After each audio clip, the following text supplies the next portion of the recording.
Subscribe to our YouTube channel and press the bell icon to get the latest updates.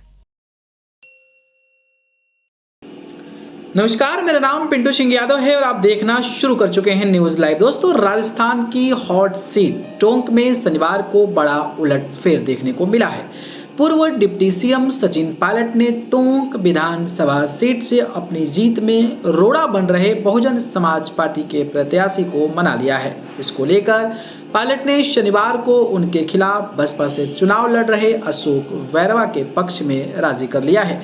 Baspa प्रत्याशी अशोक बैरवा अब अपना समर्थन pilot को देंगे। उन्होंने पायलट की मौजूदगी में मीडिया के सामने समर्थन देने की घोषणा की। उन्होंने कहा कि अब भी वो अपना पूरा समर्थन सचिन पायलट को देंगे। इधर टोंक विधानसभा में हुए इस बड़े उलटफेर को सियासी हलचल मच गई है।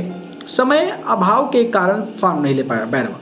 पायलट बीते दिनों से अपने खिलाफ चुनाव लड़ रहे प्रत्याशी पर डैमेज कंट्रोल करने में जुटे हैं। पायलट ने बसपा के प्रत्याशी अशोक बैरवा को समर्थन देने के लिए राजी कर लिया है। अशोक बैरवा कांग्रेस से बागी होकर बसपा के टिकट से चुनाव लड़े थे।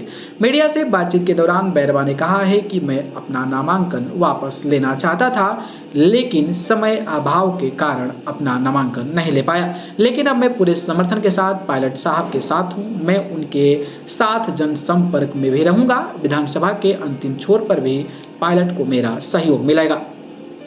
लगातार डैमेज कंट्रोल में लगे हैं सचिन पायलट पिछले दिनों से टोंक विधानसभा में दौरे कर रहे हैं। इस दौरान उन्होंने कई ग्राम पंचायतों में जनसंपर्क भी किया है। इस बीच पायलट अपने खिलाफ लड़ रहे बागी प्रत्याशियों को डैमेज कंट्रोल करने में भी लगे रहे। इसको लेकर कांग्रेस के बागी नईमुद्दीन अपोलो मोहसिन रशीद खान को भी अपना नामांकन वापस लेने के लिए राजी कर दिया है। इसके लिए पायलट ने नईमुद्दीन अपोलो के घर पर पहुंचे। इधर पायलट ने शनिवार को बहुजन समाज पार्टी के प्रत्याशी अशोक बैरवा को भी अपने समर्थन में राजी कर लिया है। अशोक बैरवा भी कांग्रेस से भागे हैं और बाद में भीम सेना ज्वाइन कर जिलाध्यक्ष बने, लेकिन इस चुनाव में वह बसपा के टिकट से चुनाव लड़ रहे थे।